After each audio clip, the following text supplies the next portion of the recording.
नमस्कार स्टूडेंट्स। चलिए शुरुआत करते हैं आज की क्लास को। पिछली क्लास में मैंने आप लोग को बताया था सिंगुलर पॉइंट्स के बारे में और डबल पॉइंट डिस्कस किया था और वहीं पर मैंने आपको टाइप्स ऑफ डबल पॉइंट बताया था, है ना। तो डबल पॉइंट में हमने क्या क्या पढ़ा था? नोड पढ़ा था, कस्प पढ़ा था और आइसोलेटेड पॉइंट पढ़ा था या कॉन्जुगेट पॉइंट पढ़ा था। आज की क्लास में हम लोग बात करेंगे, जो हमने कस्प पढ़ा था उसकी स्पीसीज हमको देखना है। ठीक है, तो यहाँ पर हेडिंग डाल लीजिए स्पीसीज ऑफ कस्प।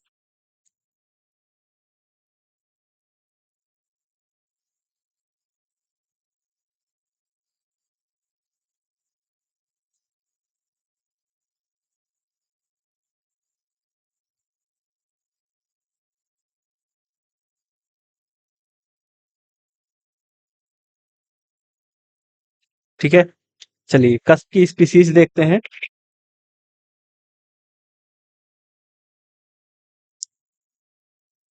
जैसे मान लीजिए ये हमारी एक नॉर्मल है, ठीक है, और यहाँ पर ये क्या है? एक टेंजेंट है। ये लाइन हमारी टेंजेंट है, मैं इसको टी से डिनोट कर रहा हूँ और नॉर्मल को मैंने एन से डिनोट कर दिया है। एन एन डैश कर लीजिए, ये लीजिए। अब यहाँ पर आप देखेंगे कि कोई एक पॉइंट है, पी। पी पॉइंट है। अब देखिए यहाँ से हमारा कस्प है कुछ इस टाइप का, ऐसा इस टाइप का। यहाँ पर ये जो पी पॉइंट है ये कस्प बन रहा है यहाँ पर। ठीक है, तो जब कस्प बनेगा तो इस टाइप के कस्प को हम लोग क्या बोलते हैं? तो यहाँ पर आप लोग लिख लीजिए सिंगल कस्प। Single cusp. तो आप लोग पहचानेंगे कैसे कि सिंगल कस्प बन रहा है? तो आपको ये देखना होगा कि ये जो नॉर्मल है, नॉर्मल के एक साइड होंगी ब्रांचें। कर्व की जो ब्रांचें हैं ये नॉर्मल के एक साइड पर होंगी, है ना। इधर साइड कोई ब्रांच नहीं है। तो एक ही साइड पर जब नॉर्मल के ब्रांचें दिखेंगी तो फिर जो ये जो कस्प होगा ये क्या कहलाएगा? सिंगल कस्प कहलाएगा। देखो इसी तरीके से एक केस ऐसा बन सकता है, ये हो गई नॉर्मल और ये हो गई टेंजेंट। ठीक है, यहां पर है पॉइंट पी। तो अब जैसे कर्व यहां पर कुछ ऐसा है, ऐसा, ऐसा। ठीक है, इस टाइप का कर्व है। तो यहां पर आप लोग देख रहे हैं कि जो ब्रांचें हैं कर्व की, वो नॉर्मल के एक साइड पर है, इधर साइड है, इधर साइड कुछ नहीं है ना। तब भी आप लोग जब यहां पर इस तरीके से देखेंगे कि नॉर्मल के एक ही साइड पर ब्रांचें हैं कर्व की, तो इस पॉइंट को या कस्प को हम लोग क्या बोलेंगे? सिंगल कस्प बोलेंगे। ध्यान से समझिएगा, नॉर्मल के एक साइड पर यदि ब्रांचें हैं तो हम लोग क्या बोलेंगे? सिंगल कस्प बोलेंगे। अब देखो कुछ ऐसा बन जाए, जैसे जैसे यहां पर देखना,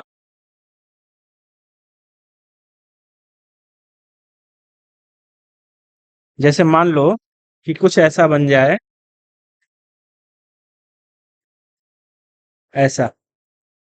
तो इसको और सही से बना देते हैं।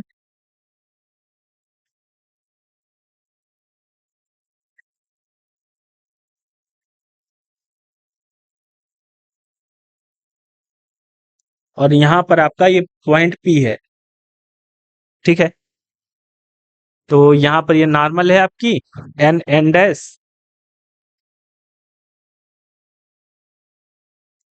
एन एन डैश ये नॉर्मल है और ये आपकी टेंजेंट है।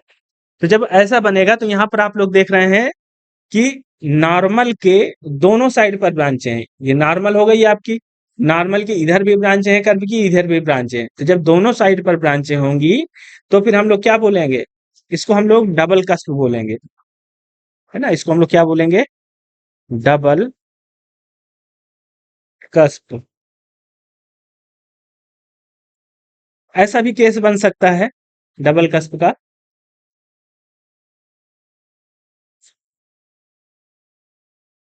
यहाँ पर ये आपकी नॉर्मल है एन एन डैश और यहाँ पर ये आपकी टेंजेंट है। तो ये आपका कुछ ऐसा बनेगा।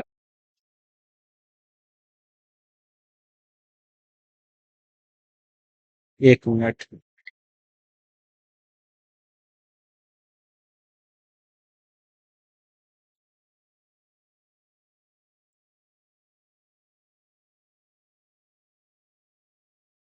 कुछ इस टाइप का। ठीक है, तो यहाँ पर पॉइंट पी है हमारा। तो आप देख रहे हैं कि नॉर्मल के दोनों साइड पर ब्रांचें हैं, तो इसको हम लोग क्या बोलेंगे, इसको भी हम लोग डबल कस्प ही बोलेंगे, डबल कस्प। ठीक है, तो समझ में आया आपको कि स्पीसीज ऑफ कस्प यानी कि सिंगल कस्प कब बनेगा और डबल कस्प कब बनेगा, ये आपको अच्छे से समझ में आया होगा। यहाँ पर मैं चीजें मेंशन भी किए दे रहा हूं ताकि आपको याद रहे। जो हमारा कस्प है,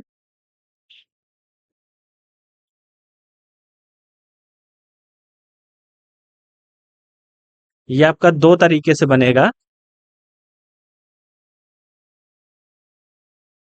या तो आपका सिंगल कस्प होगा,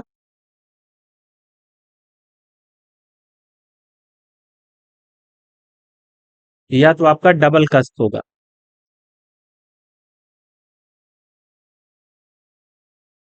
तो सिंगल कस्प कब होगा, तो यहां पर आप लिख लीजिए, if two branches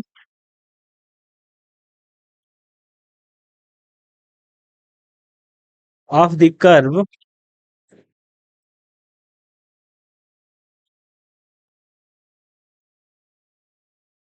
lie on one side of the normal।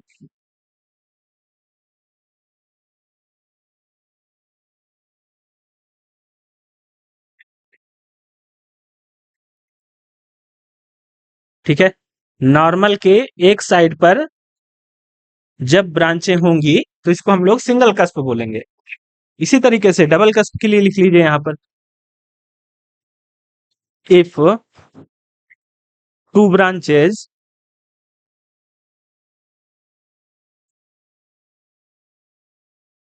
Of the cusp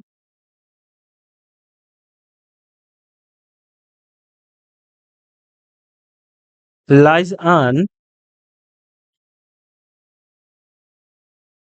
both side of the normal।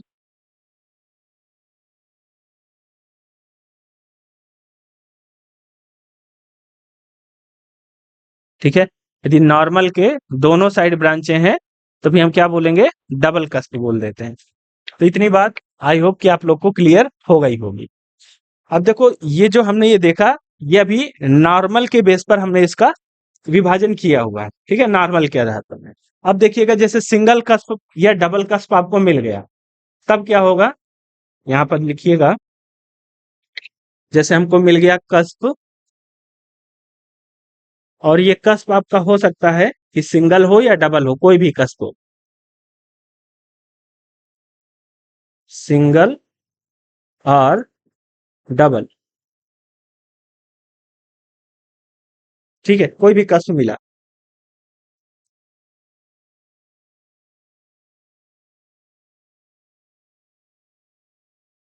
तो अब हम लोग टेंजेंट के आधार पर देखेंगे, चाहे सिंगल कस्प है या डबल कस्प है, इसको हम लोग फर्स्ट स्पीसीज का बोलेंगे।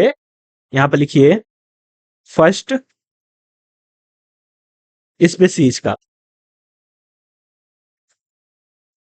कब बोलेंगे फर्स्ट स्पीसीज का, तो यहां पर लिख लीजिए, if the two branches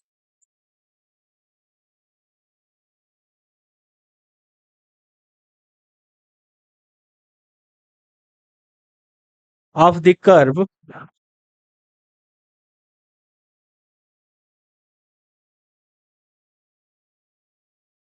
lie on the opposite side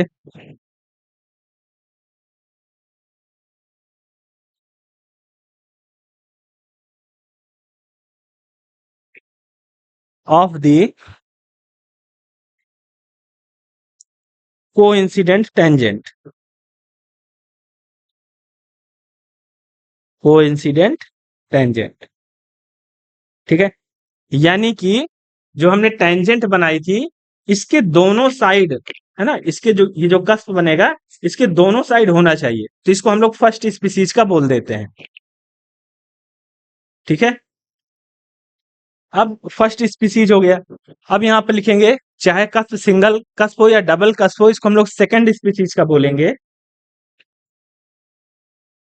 second species, तो सेकंड स्पीसीज का कब बोलेंगे? यहाँ पर लिखिए if the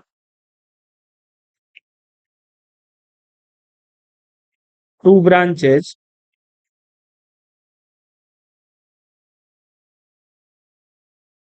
of the curve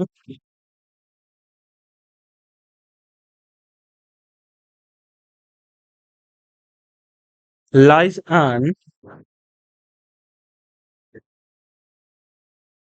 the same side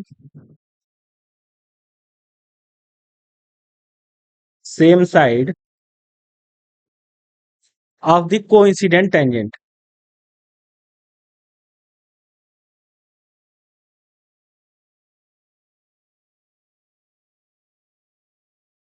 coincident tangent यानी कि जो टेंजेंट है आपकी वो इंसिडेंट टेंजेंट है, उसके एक ही तरफ ब्रांचें होंगी। ठीक है, तो फर्स्ट स्पीसीज और सेकंड स्पीसीज आपको समझ में आया।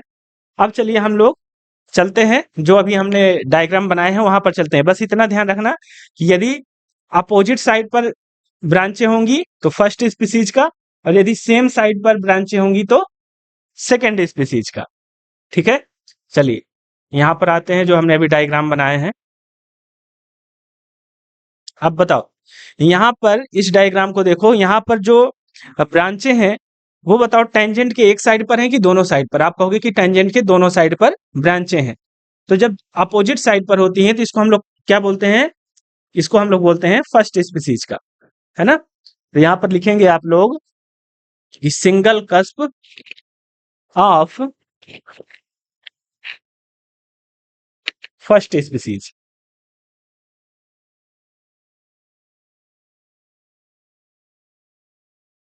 ठीक है, अब यहां पर देखो, यहां पर इस वाले डायग्राम में देखो कि जो ब्रांचें हैं वो टेंजेंट के एक साइड पर हैं कि दोनों साइड पर हैं? आप कहोगे कि सर एक साइड पर है ना, यानी कि सेम साइड पर हैं, दोनों ब्रांचें सेम साइड पर हैं। तो जब सेम साइड पर होता है तो सेकंड स्पीसीज होता है। तो यहां पर इसको लिखेंगे कि सिंगल कस्प है लेकिन सेकंड स्पीसीज का है। Single cusp of second species. इसको याद रखने के लिए आप ऐसा समझ सकते हो कि जैसे सेम साइड है ना, सेम साइड, तो सेम साइड में दोनों में क्या है? एस एस है, तो इसका मतलब है सेकंड स्पीसीज। ठीक है, एस से सेम, एस से सेकंड। सेम साइड जब आएगा तो सेकंड स्पीसीज का होगा, और जब फिर अपोजिट साइड आ जाए, टेंजेंट के अपोजिट साइड, तो फिर फर्स्ट स्पीसीज का हो जाएगा। अपोजिट साइड याद रहेगा, तो इस तरीके से इसको ध्यान रखना है आपको। चलिए, और दो हमने ग्राफ बनाए थे उनको भी देखते हैं। यहां पर बताइए यहां पर कौन सी स्पीसीज है? तो ये डबल कस्प है।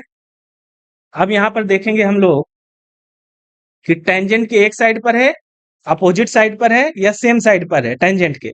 तो आप कहोगे कि ये जो ब्रांचें हैं टेंजेंट के अपोजिट साइड पर है।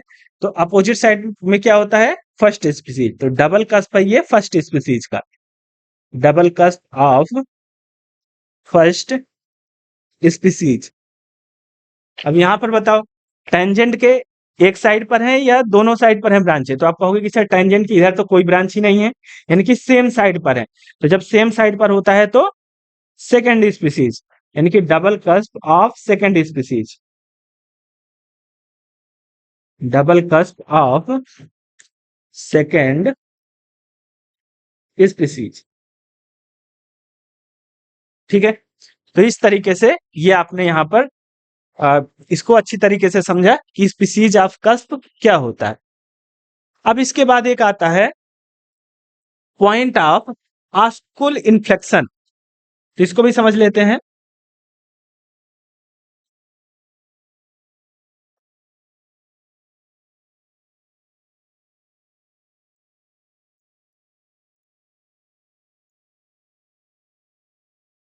यहाँ पर लिख लीजिए। अब हम बात कर रहे हैं पॉइंट ऑफ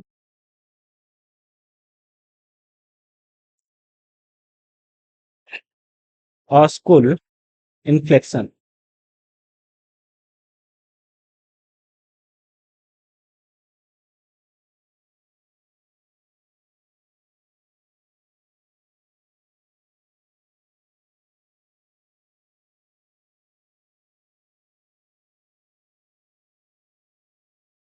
तो इसके बारे में थोड़ा सा पहले लिख लीजिए, फिर इसके बाद इसका डायग्राम मैं आपको समझाता हूँ।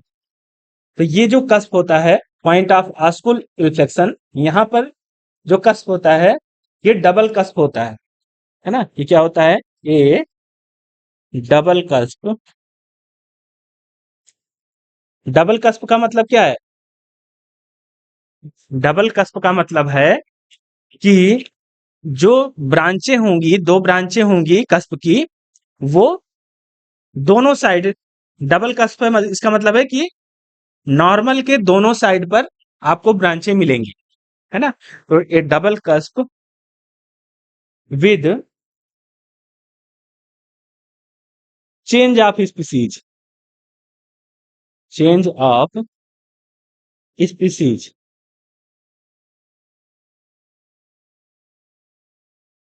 On the two side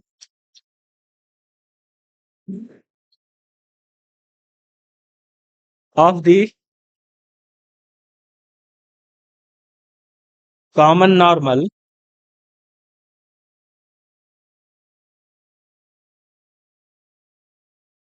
is called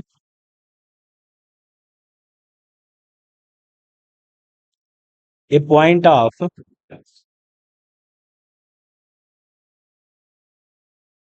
ऑस्कुल inflection.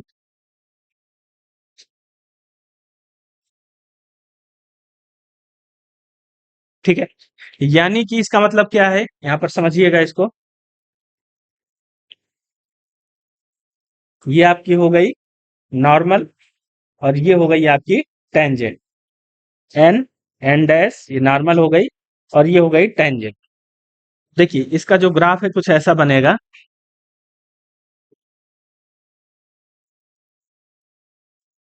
ऐसा। और फिर यहाँ पर ये ऐसा आएगा और यहाँ पर इस टाइप का बनेगा। ठीक है, यहाँ पर आपका पॉइंट पी है। यानी कि यहाँ पर क्या कहा गया है कि डबल कस्प होना चाहिए। तो जो डबल कस्प है उसका मतलब क्या है कि नॉर्मल के दोनों साइड ब्रांचें होना चाहिए। तो नॉर्मल के लेफ्ट साइड भी ब्रांचें हैं और राइट साइड पर भी कर्व की ब्रांचें हैं। ठीक है, तो एक तो ये हो गया डबल कस्प। अब इसके बाद कहा गया है कि चेंज ऑफ स्पीसीज होना चाहिए, है ना। चेंज ऑफ स्पीसीज होना चाहिए, नॉर्मल के दोनों साइड अलग अलग स्पीसीज होना चाहिए। तो देखो जो नॉर्मल के लेफ्ट साइड पर देखेंगे तो यहाँ पर कौन सी स्पीसीज बन रही है? टेंजेंट के एक ही साइड पर आपका क्या बन रहा है? एक ही साइड पर कर्व की ब्रांचें हैं। तो जब सेम साइड पर कर्व की ब्रांचें होती हैं तो इसको हम लोग सेकंड स्पीसीज का बोलते हैं, है ना। तो नॉर्मल की इधर साइड हम लोग का बन गया सेकंड स्पीसीज का, सेकंड स्पीसीज का। और नॉर्मल के राइट साइड पर आप देखेंगे तो टेंजेंट के दोनों साइड पर ब्रांचें हैं, अपोजिट साइड पर। तो जब अपोजिट साइड पर होती हैं तो उसको हम लोग बोलते हैं फर्स्ट स्पीसीज का।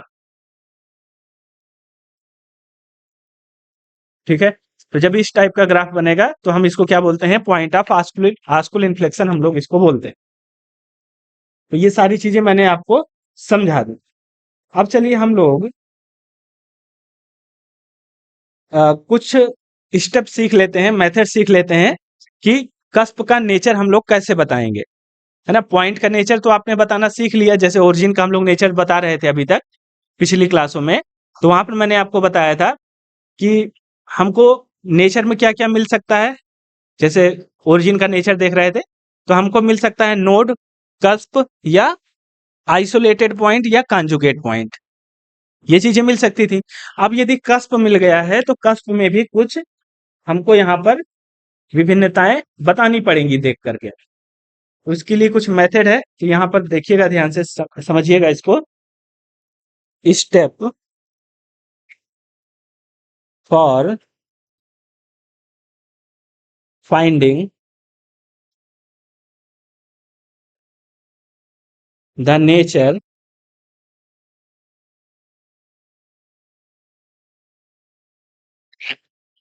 ऑफ ए कस्प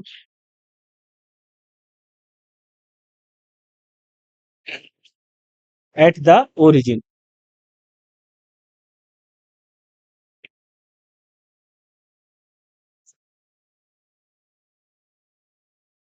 सबसे पहले केस वन लिखिएगा।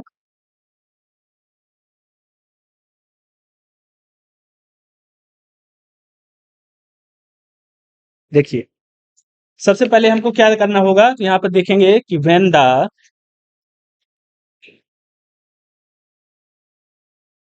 को incident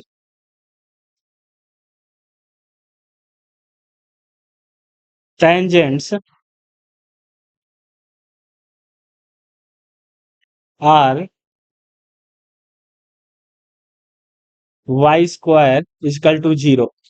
Y square equal to zero का मतलब है कि टेंजेंट हमको क्या मिलेंगी, वाई इजकल टू जीरो और वाई इजकल टू जीरो, ये दो टेंजेंट यदि हमको मिलेंगी तो हम लोग फिर क्या करेंगे, कैसे सॉल्व करेंगे। वाई इजकल टू जीरो मिलने का मतलब है कि हमको क्या मिल गया, एक्स एक्सिस मिल गया। तो ये भी यहाँ पे लिख लीजिए, लिखना चाहें यदि टेंजेंट हमको क्या मिल जाएगी, एक्स एक्सिस टेंजेंट होगी, तब किस तरीके से काम करेंगे। तो यहाँ पर समझिएगा इसको ध्यान से। यदि y इक्वल टू जीरो हमको टेंजेंट मिल जाती है तो हम क्या करेंगे, सॉल्व द इक्वेशन, जो कर्व की इक्वेशन होगी उसको सॉल्व करेंगे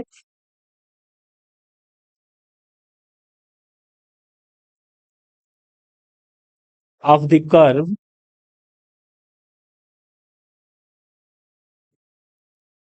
फॉर y।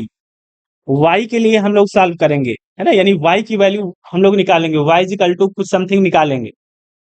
तो इसको जो हम लोग सॉल्व करेंगे वो कैसे सॉल्व करेंगे, ये मेन चीज है कि जो भी y की हाइयर पावर होंगी, है ना, यानी कि क्यूब या 4 डिग्री या 5 डिग्री, इस तरीके की जो भी टर्म होंगी वाई में, उनको निग्लेक्ट करेंगे। तो यहां पर लिख लीजिए, सॉल्व करने के लिए neglect cubes and higher power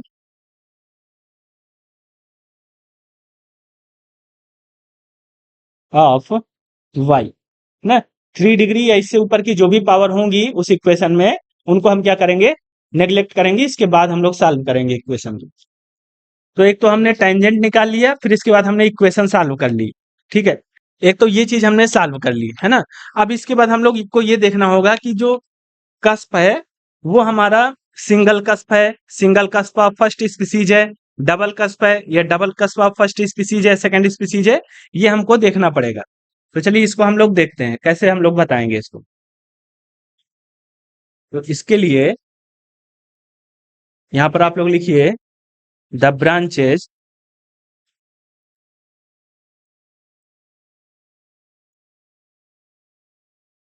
of the curve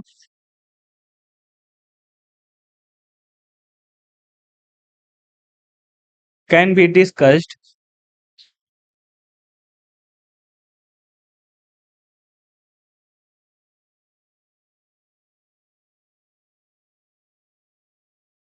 by the following tree diagram. Following tree diagram. अब इसको समझिएगा, यहां पर आप लिखिए नेचर ऑफ कस्प। हम लोग कस्प का नेचर बता रहे हैं, eight the origin.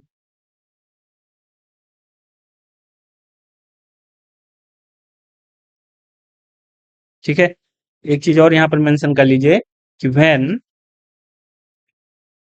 X axis यानी कि y equal to zero is a coincident tangent, तब की बात हम लोग कर रहे हैं। तो इसके लिए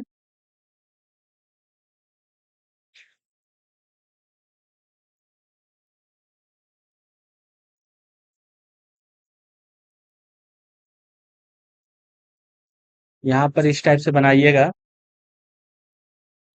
जो हम लोग यहाँ पर y इक्वल टू कुछ निकालेंगे x की टर्म में, है ना, इस टाइप से कुछ इक्वेशन निकालेंगे यहाँ पर। तो अब यहाँ पर x की वैल्यू रखेंगे, एक बार पॉजिटिव वैल्यू रखेंगे और एक बार निगेटिव वैल्यू रखेंगे।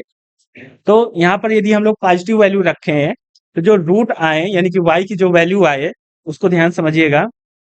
Roots are real. यदि रूट हमको क्या मिल जाते हैं, रियल मिल जाते हैं, only for one sign of x, one sign of x. तो इसको हम लोग क्या बोलेंगे, तब हम लोग बोलेंगे सिंगल कस्ट, सिंगल कस्ट। अभी क्वेश्चन करेंगे तो आपको समझ में आएगा। और यदि रूट हमको क्या मिल जाते हैं, यहां पर लिखिएगा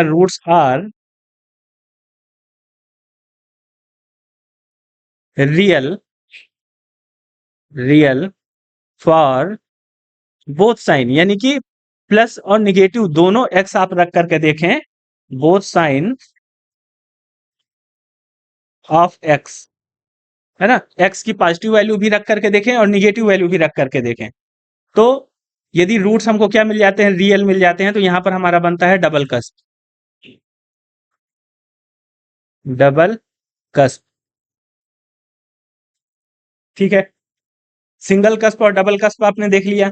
अब फर्स्ट स्पीसीज और सेकंड स्पीसीज कैसे बताएंगे, तो इसको समझ लीजिए।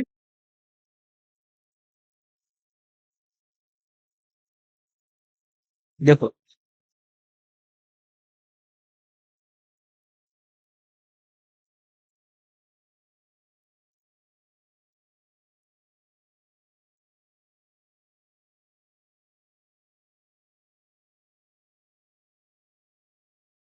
रूट्स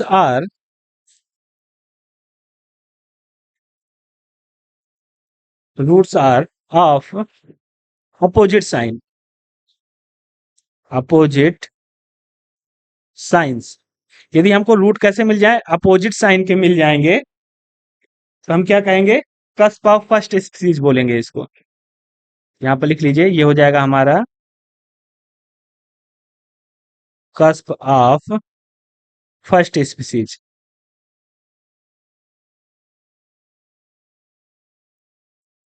ठीक है, और यदि रूट हमको सेम साइन के मिल जाएंगे, roots are of same sign, तो हम क्या बोलेंगे, कस्प ऑफ सेकंड स्पीसीज बोल देंगे।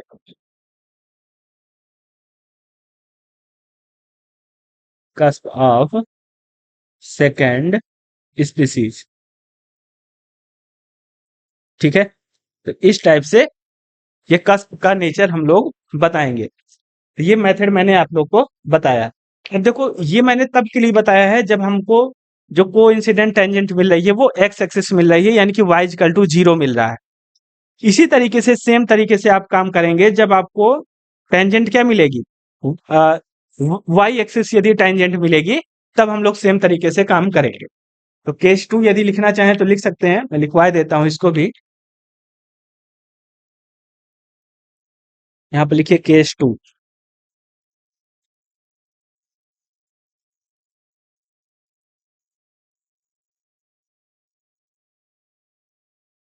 यहाँ लिखिए when the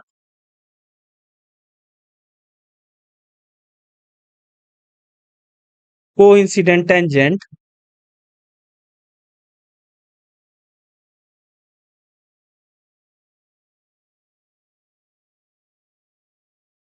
are x square equal to 0। ठीक है, यहाँ पर जो टेंजेंट मिल रही है वो कैसी मिल रही है, एक्स स्क्वायर इक्वल टू 0, यानी कि एक्स इक्वल टू 0 और एक्स इक्वल टू 0। तो ये होती है वाई एक्सिस। ठीक है, वाई एक्सिस यदि टेंजेंट हो जाएगी तब के लिए हम लोग ये केस डिस्कस कर रहे हैं। यहाँ पर आप लिखना चाहें तो लिख लीजिए, ये है हमारा वाई एक्सिस। वाई एक्सिस यदि टेंजेंट हो जाती है तब के लिए केस डिस्कस कर रहे हैं। चलिए, सबसे पहले हम क्या करेंगे, तो यहाँ पे लिखिए, हम सॉल्व करेंगे इक्वेशन को, जो कर्व की इक्वेशन है उसको सॉल्व करेंगे। अब यहाँ पर बता सकता है कोई हमें कि कर्व की इक्वेशन को किसके लिए सॉल्व करेंगे, एक्स के लिए या वाई के लिए? Equation of the curve. तो आप कहोगे कि सर यहाँ पर जो टेंजेंट मिल रही है वो x इक्वल टू 0 मिल रही है, तो इसको हम लोग x के लिए सॉल्व करेंगे और x के लिए इसको सॉल्व कर लेंगे। ठीक है, और यहाँ पर भी सॉल्व करने के लिए मेथड वही है कि जो क्यूब्स एंड हायर पावर होंगी x की, उनको नेग्लेक्ट करना है। तो यहाँ पे लिखिए neglecting cubes end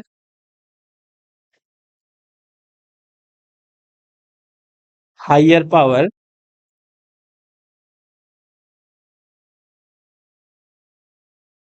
of x। ठीक है, और फिर इसके बाद हम क्या करेंगे, अब हम लोग, जैसे हमने यहाँ पर इक्वेशन को सॉल्व कर लिया, अब हम लोग यहाँ पर क्या करेंगे, ब्रांच को डिस्कस करेंगे। ठीक है, कर्व की ब्रांच को डिस्कस करेंगे। तो कैसे डिस्कस करेंगे उसको समझ लीजिए। जैसे कि अभी यहाँ पर केस 1 में हम लोगों ने ब्रांच को डिस्कस किया है ना?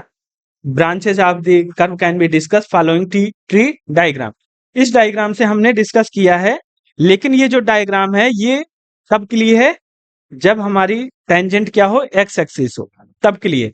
तो वाई एक्सिस के लिए भी सेम तरीके से सेम ट्री डायग्राम आपका बनेगा, बस वहां पर क्या होगा, जो वैल्यू यहाँ पर आप एक्स की रख रहे थे वहां पर वैल्यू आप वाई की रखोगे। ठीक है, बिल्कुल सेम तरीके से सेम चीज वहां पर भी आपको करना है। तो मैं वहां पर केवल यही लिखवाए दे रहा हूं कि ये जो अभी हमने केस डिस्कस किया है केस 1 में, इसी तरीके से हम लोग ब्रांचेस को डिस्कस करेंगे। ठीक है, जब x इक्वल टू 0 टेंजेंट होगी तो सेम तरीके से ब्रांच डिस्कस करेंगे। तो यहां पर लिख लीजिए, and discuss the branches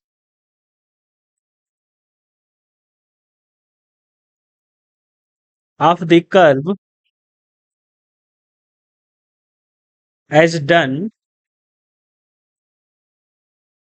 in case 1।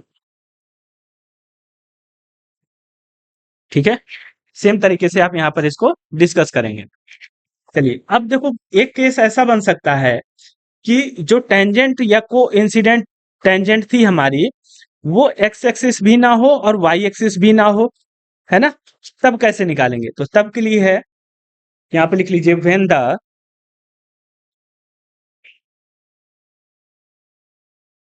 Coincident tangent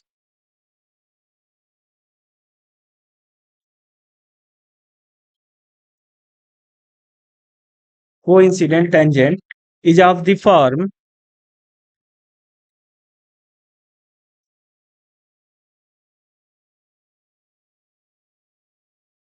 A x plus b y equal to 0, है ना? कोई एक लाइन हो a x plus b y equal to 0 form की, तब हम लोग कैसे कस्प का नेचर डिस्कस करेंगे। तो यहां पर हम लोग समझते हैं केस 3 में।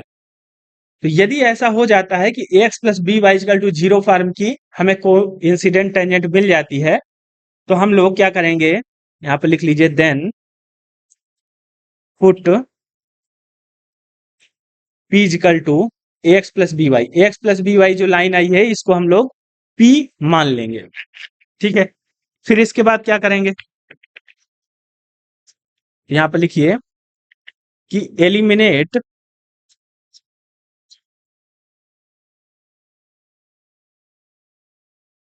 Eliminate Y. वाई को हम लोग क्या करेंगे, एलिमिनेट करेंगे between this equation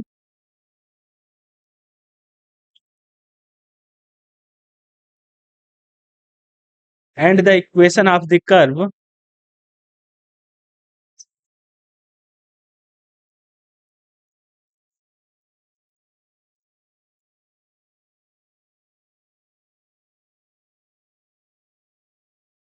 and get a relation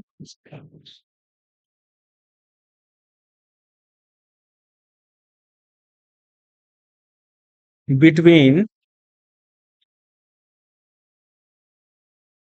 p and x। ठीक है, इनमें एक हम लोग रिलेशन निकालेंगे। अभी जब क्वेश्चन करेंगे तो वहां पर आपको समझ में आ जाएगी ये चीजें। फिर इसके बाद क्या करेंगे, फिर यहाँ पर लिखिए अगला स्टेप ये होगा कि solving this resultant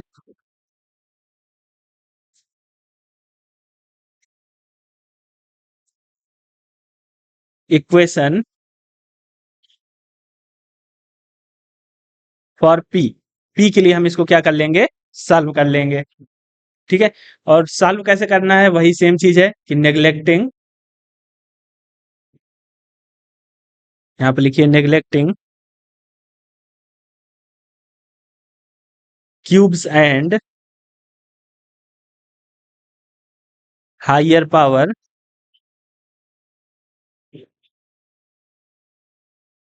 of p. ठीक है, फिर इसके बाद हम लोग करेंगे ब्रांच को डिस्कस करेंगे, तो यहाँ पे लिखिए we discuss the nature of the branches, the nature of the branches.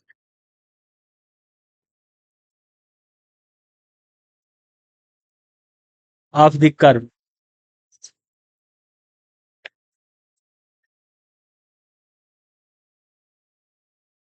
For small value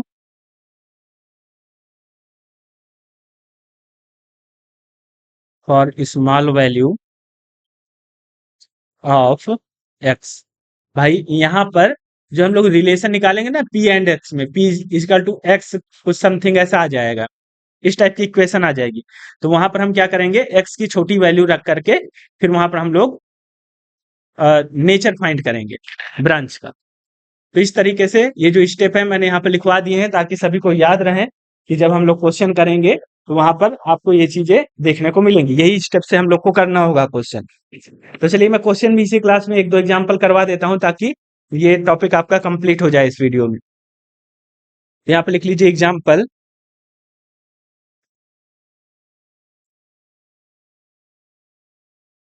examine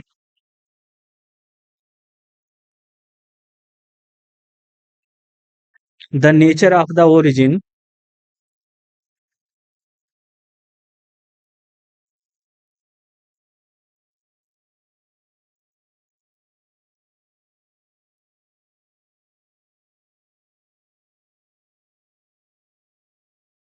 on the curve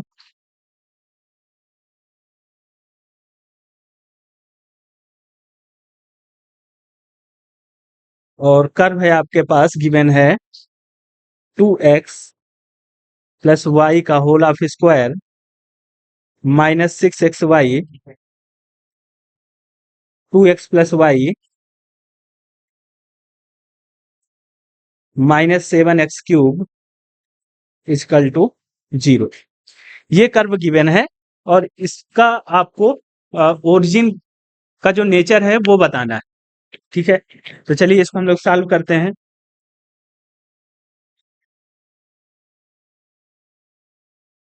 तो यहाँ पर सबसे पहले तो आप लोग लिखेंगे गिवन कर्व,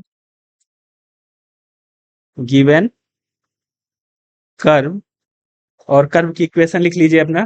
तो ये हो गया आपका 2x प्लस वाई का whole square minus 6xy, 2x plus y और माइनस 7x³ इजकल टू 0। ये आपकी इक्वेशन हो गई कर्व की। ठीक है, अब देखो हमको ओरिजिन का नेचर बताना है। तो देखो कि ओरिजिन कर्व पर लाई कर रहा है या नहीं कर रहा है, यानी कि ओरिजिन का मतलब क्या। तो आप कहोगे कि सर ओरिजिन का मतलब है 0 0। तो 0, 0 रख करके देखो तो ये 0 हो जाएगा प्लस ये 0 हो गया, फिर ये भी 0 हो जाएगा, फिर यहाँ पर 0 प्लस 0 हो गया, फिर ये भी 0 हो गया, है ना। Equal to zero. तो लेफ्ट हैंड साइड और राइट हैंड साइड दोनों इक्वल आ गए कि नहीं आ गए? आप कहोगे आ गए। इसका मतलब है कि 0, 0 कर्व पर लाई कर रहा है। ठीक है, तो सबसे पहले तो आप लिखेंगे यहां पर कि कर्व passes through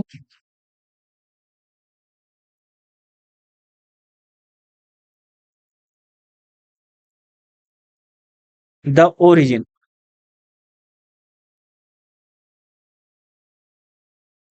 ठीक है, तो हम लोग जब ओरिजिन से कर्व पास कर रहा होता है तो हम लोग टेंजेंट बड़ी आसानी से निकाल सकते हैं। मैंने आपको पिछली क्लास में भी बताया था, है ना? तो यही चीज यहां पर हम लोग करेंगे कि show tangents at the origin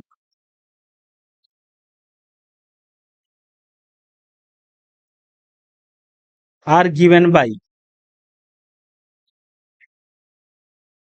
are given by.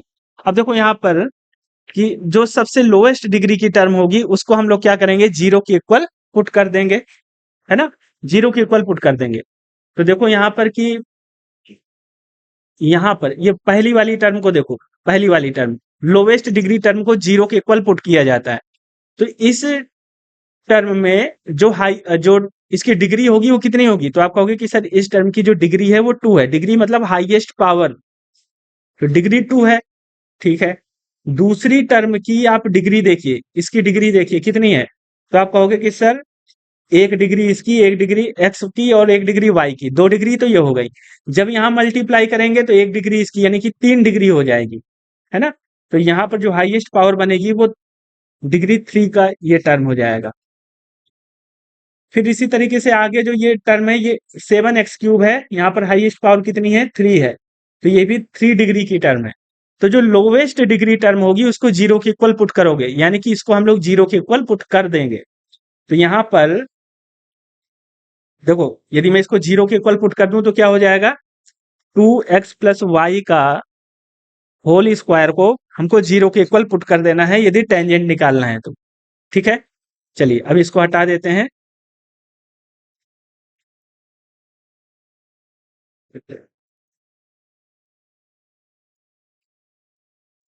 ठीक है, ये हमने जीरो के इक्वल पुट कर दिया, यहां से हमको टेंजेंट मिल जाएगी।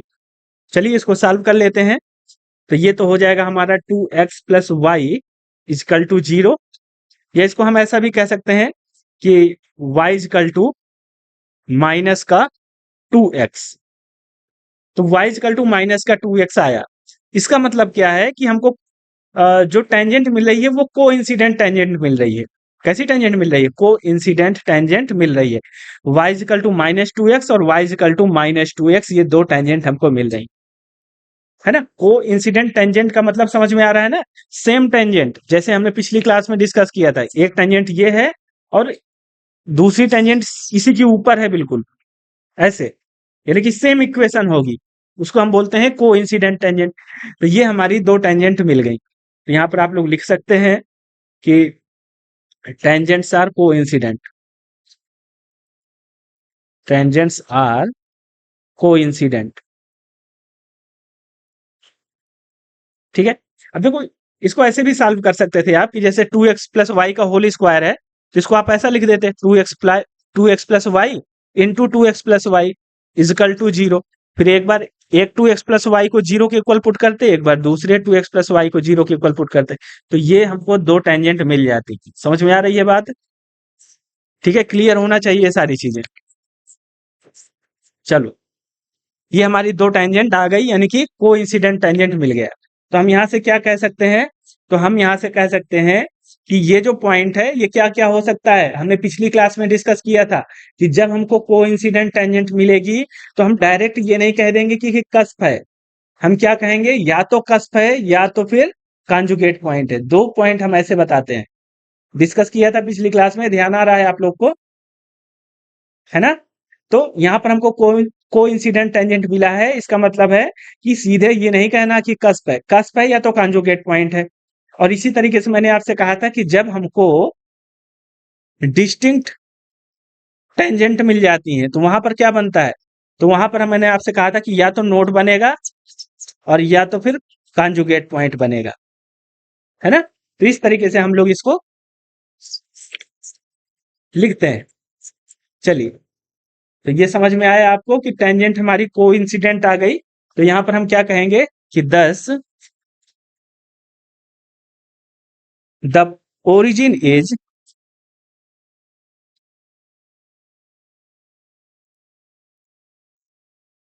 कस्प और कॉन्जुगेट पॉइंट। ठीक है, ये हमने यहां से बताया इतना। अब देखो इतना आपको समझ में आ गया है ना।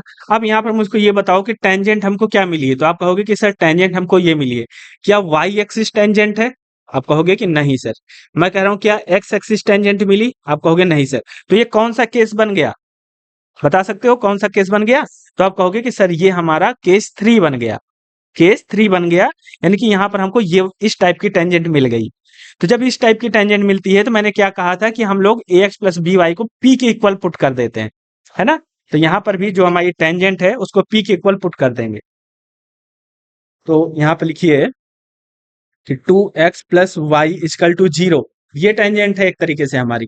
ठीक है, तो इसको हम लोग जीरो के 2x plus y equal to 0 is a coincident tangent. Coincident tangent. तो हमको यहां पर क्या करना है? Put p equal to 2x plus y. ठीक है, ऐसा पुट कर देना। अब यहां पर फिर मैंने क्या कहा था, देखो यहां पर p के इक्वल पुट कर दिया। Eliminate y between this equation and the equation of the curve, gate a relation between p and x। p and x में हमें रिलेशन फाइंड करना है। तो चलिए इसका रिलेशन हम लोग निकालते हैं यहां से। तो यदि मैं यहां से y को एलिमिनेट करना है तो मैं y इक्वल टू निकाल लूंगा। क्या आ जाएगा? p माइनस 2x आ जाएगा। ठीक है, अब y की वैल्यू हम कहां रख देंगे? कर्व में रख देंगे, है ना। y की वैल्यू हम कहां रख देंगे? कर्व में। ये जो इक्वेशन है यहां पर y की वैल्यू रख दीजिए तो y एलिमिनेट हो जाएगा, है ना। चलिए यही काम करेंगे। यहां पर लिखिए एलिमिनेटिंग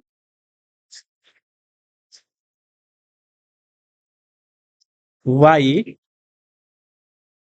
फ्रॉम इक्वेशन 1। इक्वेशन 1 आप लोग मार्क कर लीजिए, ये वाली इक्वेशन थी। इस इक्वेशन को आप 1 मार्क कर लीजिए, कर्व की इक्वेशन को। ठीक है, इस इक्वेशन को हमने 1 मार्क कर लिए। और y equal to p minus 2x, इस इक्वेशन को आप लोग 2 मार्क कर लीजिए। चलिए, तो एलिमिनेटिंग y फ्रॉम 1, तो यहां पर लिखिएगा फ्रॉम 1 एंड 2 वी गेट। तो y को रिमूव करना है तो हम क्या कर रहे हैं? y की वैल्यू यहां पर रख देते हैं। तो ये हो जाएगा 2x plus p minus 2x, इसका whole square, minus 6x। y था तो y की जगह हमें क्या रखना है? p minus 2x। फिर यहां पर आ जाएगा 2x plus p minus 2x। फिर माइनस का 7x क्यूब था तो ये रख दिया, इजकल टू 0 हो गया। अब यहां से देखो, ये 2x और ये 2x कैंसिल हो गया, ये 2x और ये 2x कैंसिल हो गया। तो इसको सॉल्व करेंगे तो ये आ जाएगा आपका p स्क्वायर, फिर माइनस यहां पर आपका क्या आ जाएगा? माइनस 6px, और फिर यहां पर है p 6px।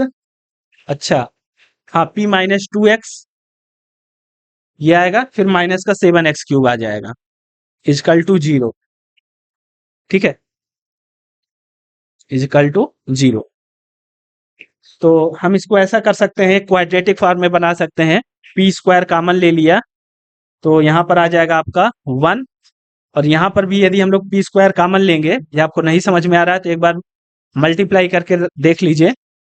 हो गया P square minus 6p square x plus, और 6 दूनी 12 पी एक्स स्क्वायर, फिर माइनस का 7x क्यूब इजकल टू 0, ये बन गया। ठीक है, अब यहां से आपको समझ में आ जाएगा, पी स्क्वायर हमने यहां से कॉमन ले लिया तो यहाँ पर आएगा 1 minus 6x।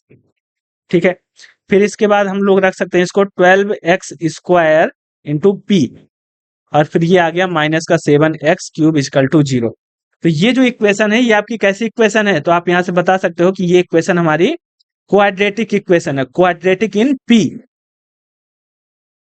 Quadratic equation in terms of p. ठीक है, तो क्वाड्रेटिक इक्वेशन को हम बड़ी आसानी से सॉल्व कर सकते हैं, श्रीधराचार्य सूत्र भी लगा सकते हैं, तो यहां से आप लोग इसको सॉल्व करेंगे। यहां से p की वैल्यू मिलेगी, तो यहां से लिखिए p equal to minus b, तो b है हमारे पास माइनस का 12x square plus minus under root b square, तो बी स्क्वायर हो गया आपका 12x स्क्वायर का whole square, b square minus 4ac, a है हमारे पास 1 माइनस 6x। ठीक है, 1 माइनस 6x, और फिर है c माइनस का 7x क्यूब, और डिवाइडेड बाई 2a। ठीक है, तो यहाँ पर 2a, a है हमारे पास 1 माइनस 6x, ये ऐसा हो गया। अब इसको सॉल्व करना है, तो चलिए सॉल्व करते जाते हैं इसको। माइनस का 12x स्क्वायर हो गया प्लस माइनस अंडर रूट के अंदर क्या आएगा, देखिए अंडर रूट के अंदर इसको सॉल्व करते हैं, तो 12 पर हम हो गया 144, और x टू दी पावर 4 हो गया, माइनस ये हो गया 4, और प्लस 6 चौको 24 यानी 24x हो गया, और इंटू माइनस का 7x क्यूब भी है ना, माइनस का 7x क्यूब भी है। तो ऐसा करते हैं 7 से इसे मल्टीप्लाई कर देते हैं, तो ये हो जाएगा माइनस माइनस प्लस, और 7 चौका 28 एक्स क्यूब, ये हो जाएगा 28 एक्स क्यूब, और फिर यहाँ पर आ जाएगा माइनस का 6 चौको 24, और 24 इंटू 7, 24 इंटू 7, 7 चौका 28, 2 और 7 दूनी 14, 15 16, 168, 168 एक्स की पावर 4 हो जाएगा, और डिवाइड में 2 इंटू 1 माइनस 6x, ये है। ठीक है, चलिए इसको सॉल्व करते जाना है, हो गया माइनस का 12x स्क्वायर प्लस माइनस, देखो 144 माइनस 168 कितना आ जाएगा, तो ये आ जाएगा माइनस का 24 x टू दी पावर 4, और प्लस का आ जाएगा 28 एक्स क्यूब, और ये आ जाएगा 2 इंटू 1 माइनस 6x। ठीक है,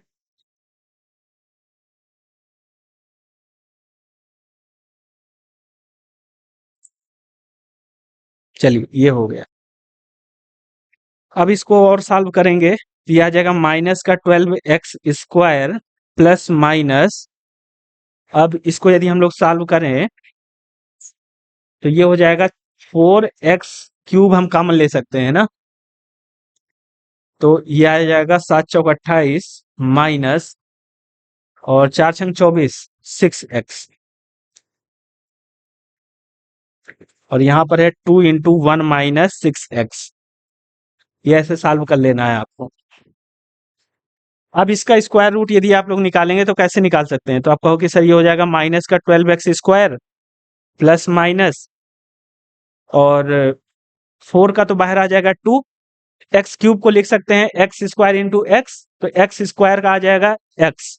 ठीक है, फिर एक अंडर रूट एक्स बचेगा, तो ये हो गया, और फिर इसके बाद यहाँ पर क्या आ जाएगा अंडर रूट के अंदर 7 माइनस 6x, इस टाइप से इसको लिख लीजिए, और यहाँ पर हमारा यही है 2 इंटू 1 माइनस 6x, ये हमने इसको ब्रांच यहाँ पर निकाल ली। अब देखो हमको क्या करना होता है, ये जो हमने निकाला है ये p इक्वल टू निकाला है, देखो मैंने यहाँ पर आपको क्या लिखवाया था, केस 3 था, यहाँ पर मैंने आपको लिखवाया था कि हमको p और x में रिलेशन निकालना था, सबसे पहले p और x में रिलेशन, फिर इसके बाद क्या करना था, solving this resultant equation for p neglecting cubes and higher power of p। तो देखो हमने ये कैसे किया है, यहाँ पर देखो सबसे पहले तो मैंने p और x में रिलेशन निकाल लिया है, तो p और x में रिलेशन कहाँ आ गया है, ये आ गया हमारा p और x में रिलेशन, ये हमने निकाल लिया है इसको। अब इसको p के लिए सॉल्व करना था, तो p के लिए सॉल्व करना था तो इसके आगे मैंने लिखवाया था कि यदि जब हम लोग सॉल्व करेंगे तो वहां पर p की पावर 3, p की पावर 4, इस टाइप से p की जो भी हायर पावर होंगी उनको हम लोग क्या करेंगे, नेग्लेक्ट कर देंगे। तो आप देखिए यहाँ पर कोई भी p की पावर 3 या p की पावर 4 या p की पावर 5 इस टाइप का कुछ भी आया नहीं है ना। नहीं आया है तो इनको नेग्लेक्ट करने की कोई आवश्यकता भी नहीं है। हमारे पास तो मैक्सिमम पावर p की 2 है ना। तो यहाँ पर p की पावर 3 या इससे हायर पावर नहीं आई है, तो यहाँ पर कुछ भी हमें नेग्लेक्ट करने की आवश्यकता नहीं है, इसको हम नॉर्मली सॉल्व कर सकते हैं क्योंकि क्वाड्रेटिक इक्वेशन ऑलरेडी यहाँ पर बन गई। तो इसको हम लोग सॉल्व कर सकते हैं, p की वैल्यू आ गई। अब इसके बाद देखो मैंने यहाँ पर कहा है आपसे, we discuss the nature of the branches of the curve for the small value of x। इसका मतलब ये है कि अब हम लोग यहाँ पर जो हमने इसको सॉल्व किया है p इक्वल टू x के टर्म में, इसको हम लोग x की छोटी वैल्यू रख करके ब्रांचेज सेट करेंगे। ठीक है, तो चलिए हम लोग x की छोटी वैल्यू रख करके p की वैल्यू देखते हैं कि हमको रियल मिल रही है या नहीं मिल रही है। इसको सबसे पहले x की पॉजिटिव स्मॉल वैल्यू रखेंगे, यहाँ पर रखेंगे हम लोग for small positive value of x,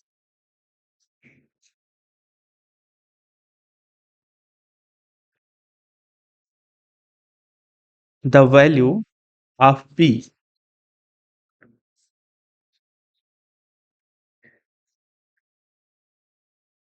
value of p is. अब देखो यहाँ पर इस पर x की छोटी वैल्यू रख करके देखो, लेकिन पॉजिटिव रखना है।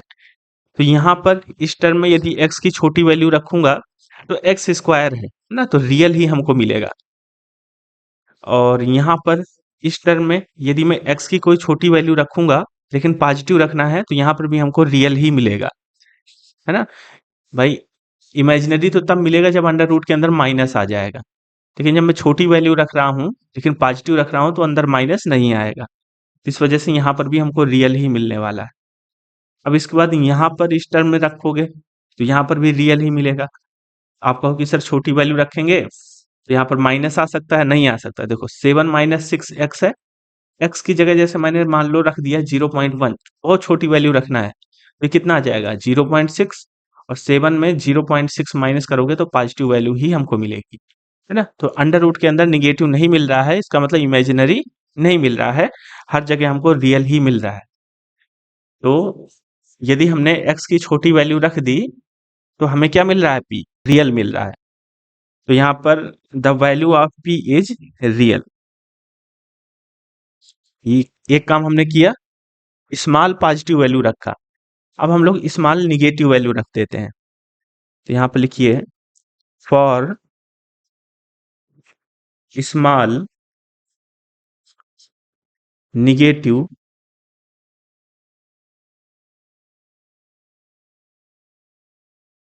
Value of x, the value of p is.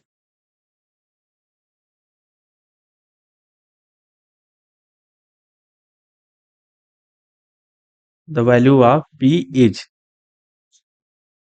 देखो जैसे हम लोग निगेटिव वैल्यू रखेंगे यहाँ पर, तो इस टर्म में देखो यदि यहाँ पर निगेटिव रखूंगा तो x की जगह पर तो एक्स स्क्वायर है तो ये पॉजिटिव बनेगा, है ना। लेकिन अंडर रूट के अंदर माइनस वाली यहाँ पर कोई बात नहीं है, तो यहाँ पर हमको रियल ही मिलना है, यहाँ पर हमको रियल मिल जाएगा।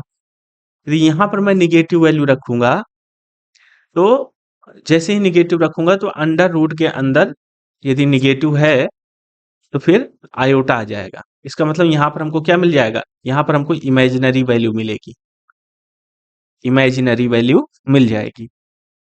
और यहाँ पर यदि मैं निगेटिव रखूंगा तो 7 माइनस 6 इंटू समथिंग आएगा, तो माइनस माइनस होकर के प्लस हो जाएगा, तो यहाँ पर तो हमको पॉजिटिव मिलेगा अंडर रूट के अंदर, लेकिन इमेजिनरी तो आ ही गया हमारे पास यहाँ पर, है ना, इमेजिनरी आ गया।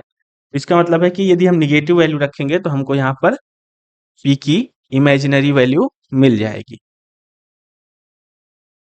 ठीक है, अब देखो, जो चीज मैंने लिखवाई है उसी का यूज करते हैं अब हम लोग। स्मॉल पॉजिटिव वैल्यू के लिए हमको रियल मिला p और निगेटिव वैल्यू के लिए इमेजिनरी मिला। चलो, जो मैंने ट्री एक बनवाया है वहां पर समझते हैं इसको।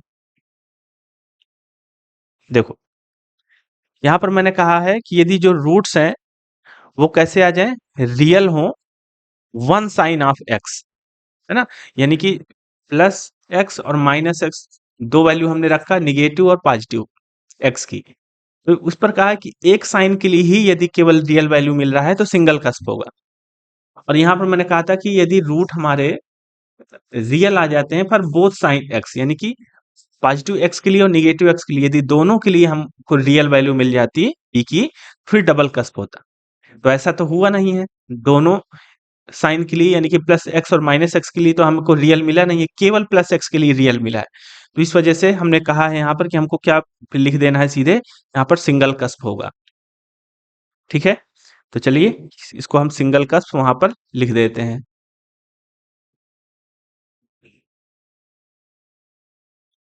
देखिएगा, यहाँ पर हम लोग लिख सकते हैं कि therefore origin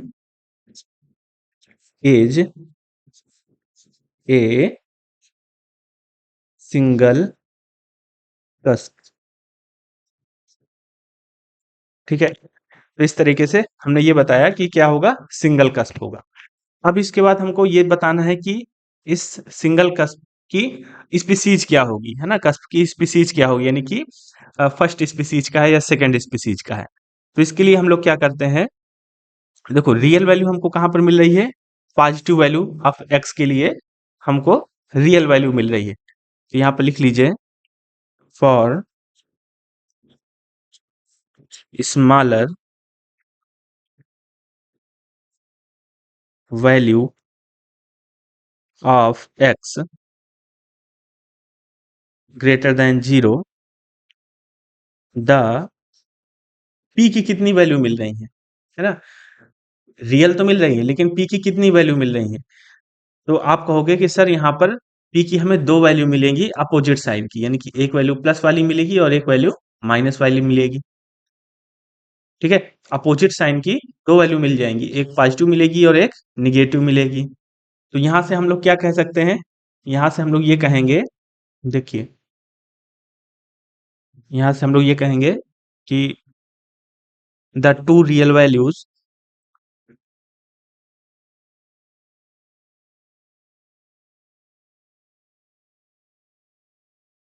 of the two real values of P are of opposite sign.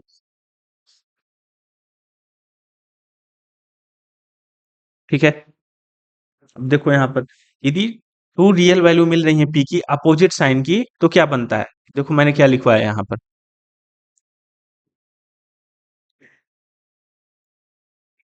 मैंने यहाँ पर कहा है कि यदि रूट्स आर अपोजिट साइन तो फिर कस्प ऑफ फर्स्ट स्पीसीज बन जाता है।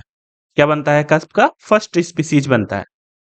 तो बस यही चीज यहाँ पर लिख लीजिए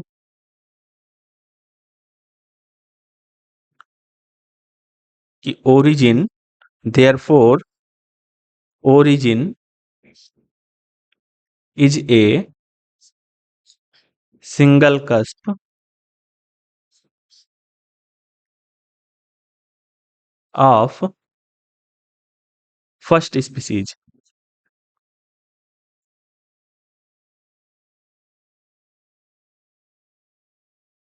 ठीक है, और यही हमको बताना था, तो इस तरीके से हम लोग इसको बता सकते हैं। तो आई होप कि आपको ये समझ में आया होगा। तो ये आपका केस 3 जो था उससे रिलेटेड ये आपका एग्जाम्पल हो गया। एक एग्जाम्पल मैं और करवा देता हूँ, केस 1 या केस 2 से रिलेटेड जो हो, तो वो वाला भी आपको समझ में आए, यानी कि एक्स एक्सिस या वाई एक्सिस जिस पर टेंजेंट बन रही हो, तो इसको भी देख लीजिए। एक एग्जाम्पल यहाँ पर और देख लीजिए, एग्जाम्पल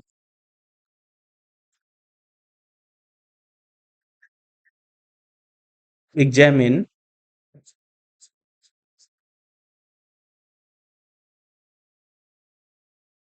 the nature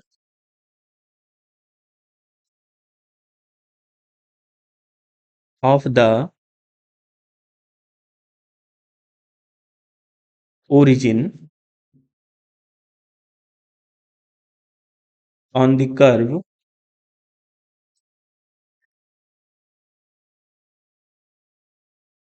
और कर्व है हमारे पास x square two a minus y equal to Y cube. ये कर्व है हमारे पास। चलिए इसका सलूशन करते हैं।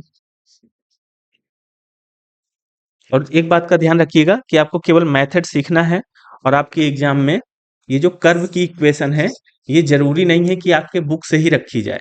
कोई भी कर्व आपको दिया जा सकता है। ठीक है। आप 2023 वाला क्वेश्चन पेपर देख सकते हैं तो वहां पर जो कर्व की इक्वेशन पूछी गई थी तो वो आपके बुक से नहीं पूछी गई थी। ठीक है। तो कर्व की इक्वेशन कोई भी पूछी जा सकती है, कोई भी रखी जा सकती है, बस आपको मेथड पता होना चाहिए। तो मेथड को यहाँ से आसानी से आप लोग सीख सकते हैं। मैंने बहुत बढ़िया तरीके से आपको बताया हुआ है। तो इसको इसको भी व्यवस्थित लिखेंगे, रफली नहीं सॉल्व करना है। गिवन कर्व और कर्व की इक्वेशन है हमारे पास x square two a minus y equal to Y cube. इसको इक्वेशन 1 मार्क कर दीजिए। ठीक है। अब देखिए यहाँ पर कहा गया है कि नेचर हमें बताना है ओरिजिन का। तो हमें देखना पड़ेगा कि ओरिजिन कर्व पर लाई कर रहा है या नहीं कर रहा है। तो आप ओरिजिन मतलब 0, 0 को इस इक्वेशन पर रख करके देखिए। तो आप कहो कि सर 0 इंटू समथिंग यहाँ रखेंगे तो 0 हो जाएगा और y की वैल्यू 0, तो ये लेफ्ट हैंड साइड और राइट हैंड साइड हमारा इक्वल आ गया। तो इसका मतलब है कि कर्व पर ओरिजिन लाई कर रहा है। तो यहाँ पर लिख सकते हैं curve passes through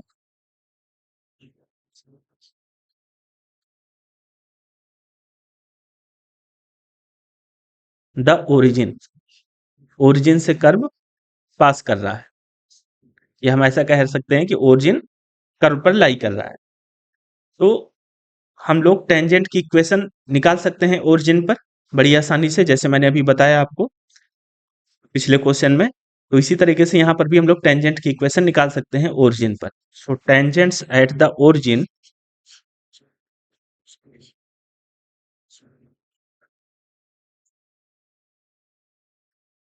are given by,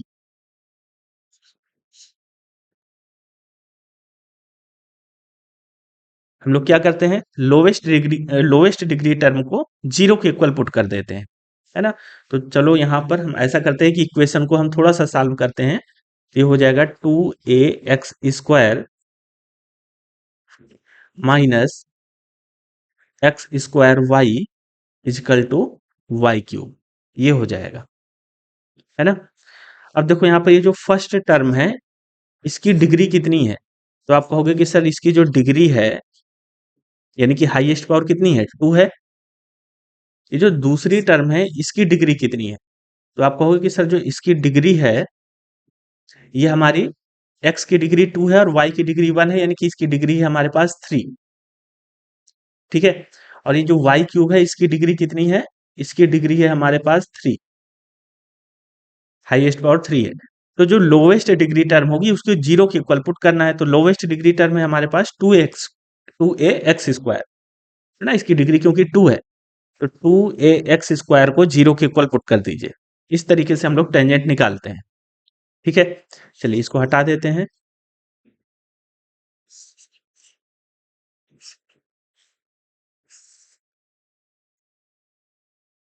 ये हमने 0 के इक्वल पुट किया तो यहां से हमको क्या मिलेगा, यहां से हमको मिल जाएगा x² इजकल टू 0। ठीक है। यानी कि y एक्सिस टेंजेंट मिल गई हमको। तो यहां पर लिख सकते हैं आप लोग टेंजेंट्स आर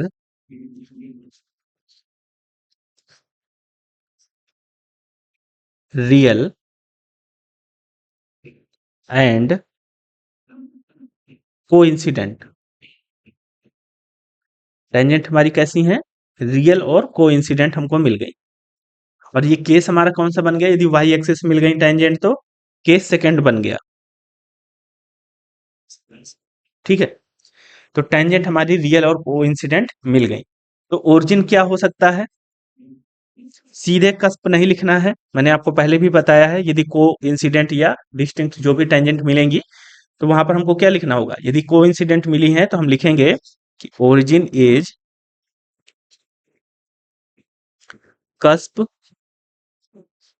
और कंजुगेट पॉइंट। लेकिन अभी हमें यहाँ पर कंफर्मेशन नहीं मिला है कि कस्प है या कंजुगेट पॉइंट है, तो इसको हम लोग आगे ब्रांचेस चेक करेंगे तो वहां पर हमें पता चलेगा।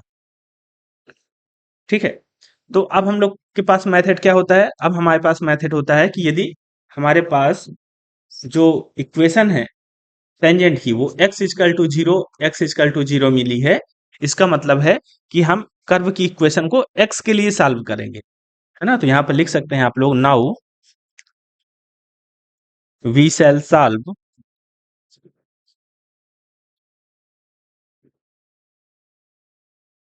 The equation for x। ठीक है, x के लिए हम लोग इस इक्वेशन को सॉल्व करेंगे। तो चलिए, हमारे पास इक्वेशन क्या थी कर्व की, वो इक्वेशन थी हमारे पास x square into two a minus y equal to Y cube, ये इक्वेशन थी।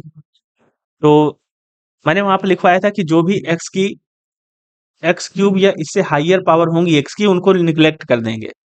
तो यहाँ पर एक्स की कोई भी हाइयर पावर तो है नहीं, एक्स की पावर थ्री, एक्स की पावर फोर, इस टाइप की, तो इसको निग्लेक्ट करने की कोई भी आवश्यकता नहीं है। तो यहाँ पर इसको हम डायरेक्ट सॉल्व कर सकते हैं। तो एक्स स्क्वायर इजकल टू आ जाएगा वाई क्यूब और इसके बटे में आ जाएगा टू ए माइनस वाई। ठीक है, एक्स की वैल्यू हम लोग निकालेंगे तो ये आ जाएगा plus minus under root Y cube और बटे में आ जाएगा टू ए माइनस वाई। ठीक है, ये एक्स की वैल्यू हमने इस तरीके से निकाल ली।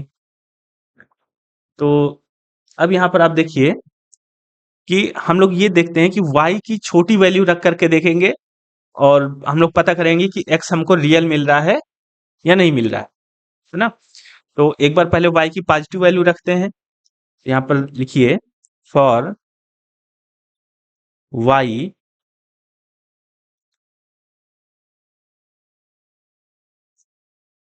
यहाँ पर लिख लीजिए small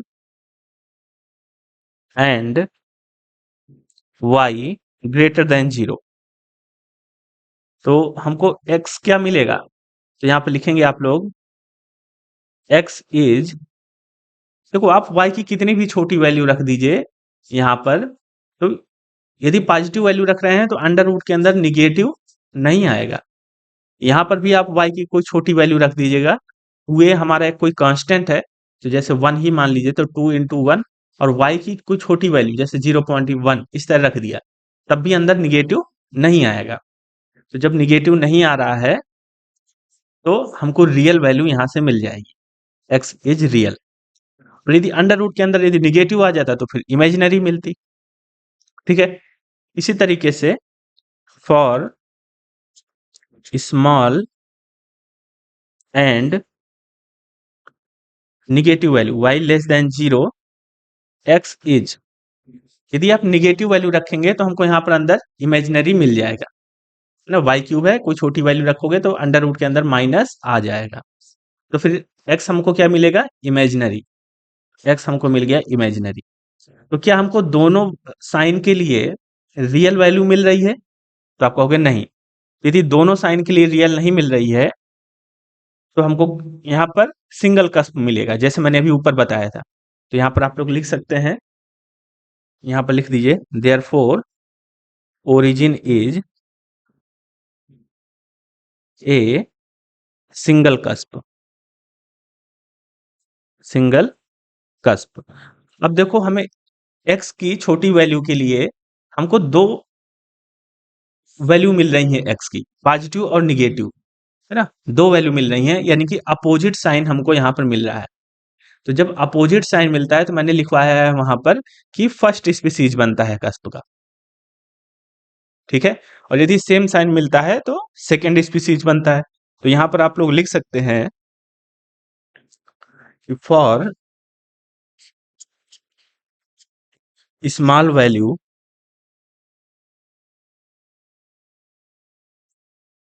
of y greater than 0, the two real values of x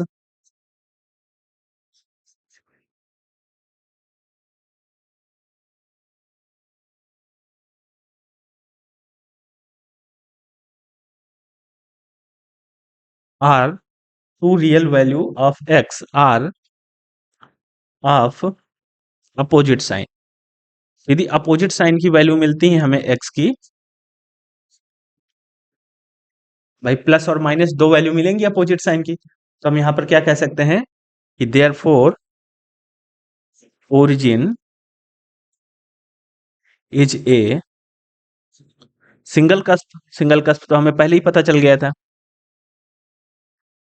species इसकी क्या बनी, फर्स्ट स्पीसीज। यहां पर लिख सकते हैं single cusp of first species.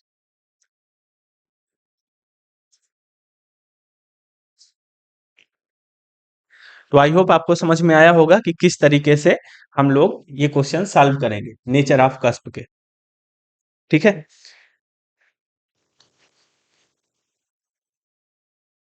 तो थोड़ा सा टॉपिक और रह गया है यहाँ पर, दो टॉपिक यहाँ पर और रह गए हैं, तो एक एक क्लास और लगेगी, ठीक है। तो हमारा ये वाला चैप्टर भी कंप्लीट हो जाएगा, सिंगुलर पॉइंट वाला।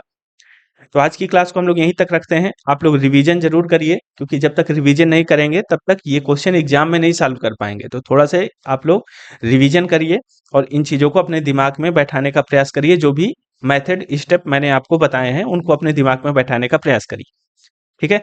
तभी आप एग्जाम में इन क्वेश्चंस को सॉल्व कर पाएंगे। तो आज की क्लास को हम लोग यहीं तक रखते हैं, मिलते हैं नेक्स्ट क्लास पर। Thank you.